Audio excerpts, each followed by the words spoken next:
پرتھوی راج کپور وہ شہزادہ جو فن کی سلطنت کا بادشاہ بنا۔ نہ تاج کا غرور، نہ شہرت کا جنون، صرف فن سے عشق تھا۔ اس کا جذبہ بولتا تھا، ایسا فنکار جو کردار میں ڈھل کر لوگوں کے دلوں میں اتر جاتا، اور ایسا انسان جو اوپر سے سخت دکھائی دے لیکن وہ ایک نرم دل اداکار تھا۔ پرتھوی راج کپور صرف ایک اداکار ہی نہیں، ایک فلسفہ تھا، ایک تحریک، ایک روحانی فنکار جو سادگی کے لباس میں شاہی وقار لیے پھرتا تھا۔ اپنی بلند اور دبنگ انداز اور زبردست اداکاری کی بدولت تقریباً 4 دہائیوں تک سنیما کے شائقین کے دلوں پر راج کرنے والے ہندوستانی سنیما کے عظیم اداکار پرتھوی راج کپور بہت محنت و مشقت کرتے جب کہیں وہ اس طرح سے فلموں میں نظر آتے۔ فلم انڈسٹری میں پاپا جی کے نام سے مشہور پرتھوی راج اپنے تھیٹر کے 3 گھنٹے کے شو کے ختم ہونے کے بعد گیٹ پر ایک جھولی لیے کھڑے ہو جاتے تاکہ شو دیکھ کر باہر نکلنے والے لوگ جھولی میں کچھ نہ کچھ پیسے ڈال سکیں۔ ان پیسوں کے ذریعے پرتھوی راج کپور ایک ورکر فنڈ بنایا تھا، جس کے ذریعے وہ پرتھوی تھیٹر میں کام کرنے والے ساتھیوں کو ضرورت کے وقت مدد کیا کرتے تھے۔ پرتھوی راج کپور اپنے کام کے تئیں بہت ڈیڈیکیٹڈ تھے۔ ایک بار اس وقت کے وزیر اعظم جواہر لال نہرو نے انہیں غیر ملکی ثقافتی وفد میں شامل ہونے کی پیشکش کی، لیکن پرتھوی راج کپور نے نہرو جی سے کہہ کر اس پیشکش کو ٹھکرا دیا کہ وہ تھیٹر کا کام چھوڑ کر غیر ملکی سفر پر نہیں جا سکتے۔ 1906 میں لائل پور کی سرزمین پر جنم لینے والے پرتھوی راج کپور کا خواب آمنا تھا۔ انہوں نے محض الفاظ یا جذبات سے نہیں بلکہ اپنے عمل سے دنیا کو بتایا کہ خواب سچے بھی ہو سکتے ہیں اگر ان کے پیچھے دیوانگی ہو۔ پرتھوی راج کپور نے جب سنیما میں قدم رکھا تو لفظوں نے بولنا سیکھا اور خاموشی نے گہری معنویت اختیار کر لی۔ ان کی فلمیں سکندر میں ایک فاتح کا وقار، آوارہ میں باپ کی بے بسی، مغل اعظم میں اکبر کا شاہانہ رعب، ان سب کرداروں میں پرتھوی راج صرف اداکار نہ تھے، وہ جذبہ تھے، وہ تاریخ تھے، وہ ایک تحریک تھے۔ 1944 میں پرتھوی راج نے جب پرتھوی تھیٹر کی بنیاد رکھی تو ان کے سامنے کوئی دولت یا شہرت کا مقصد نہ تھا۔ مقصد تھا تو تھیٹر کو زندہ رکھنا، اس فن کو عزت دینا اور سچائی کو اسٹیج پر لانا۔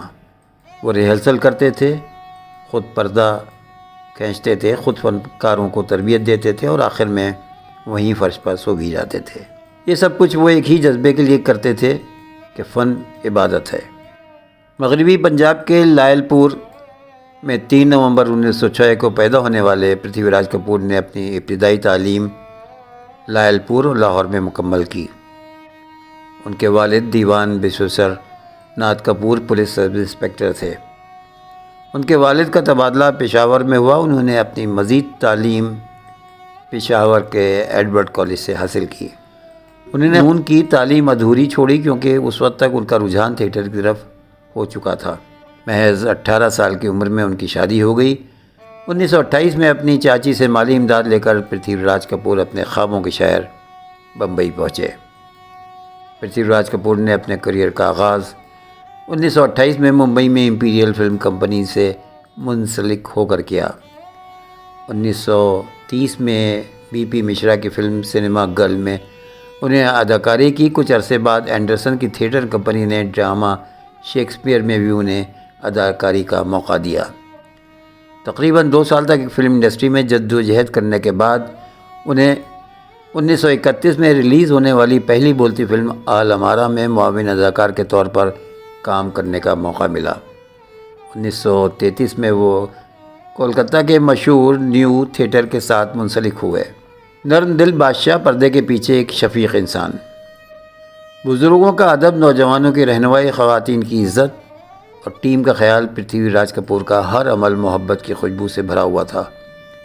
وہ اپنے فنکاروں کے باپ جیسے ناظرین کے دلوں کی دھڑکن اور خاندان کے لیے روشنی کا مینار تھے۔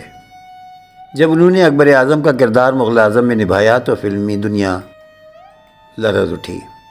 ان کی گرجتی ہوئی آواز میں شیر کی دہاڑ تھی اور آنکھوں میں باپ کی بے چینی۔ ان کا وہ ڈائلاگ آج بھی کانوں میں گونجتا ہے، سلطنتیں تلواروں سے فتح کی جاتی ہیں، محبت سے نہیں۔ یہ جملہ صرف ایک مکالمہ نہیں، ایک نسل کی یادگار ہے۔ آخری سلام پردہ گرا مگر چراغ جلتا رہا۔ 1972 میں پرتھوی راج کپور نے اس دنیا سے رخصت ہوتے ہوئے یہ کہا کہ شو مسٹ گو آن۔ ان کی میراث آج بھی تھیٹر میں سانس لیتی ہے، سنیما میں چلتی ہے اور ہر سچے فنکار کے دل میں دھڑکتی ہے۔ انہیں دادا صاحب پھالکے ایوارڈ، پدم بھوشن جیسے اعزازات ملے، مگر اصل انعام تھا لوگوں کے دلوں میں ان کا مقام۔ پرتھوی راج کپور ہمیں سکھاتے ہیں کہ فن عزت مانگتا ہے، کماتا ہے، یاد دلاتے ہیں کہ حقیقی کامیابی دولت نہیں بلکہ وہ دعائیں ہیں جو آپ کے جانے کے بعد بھی لوگوں کے لبوں پر رہتی ہیں۔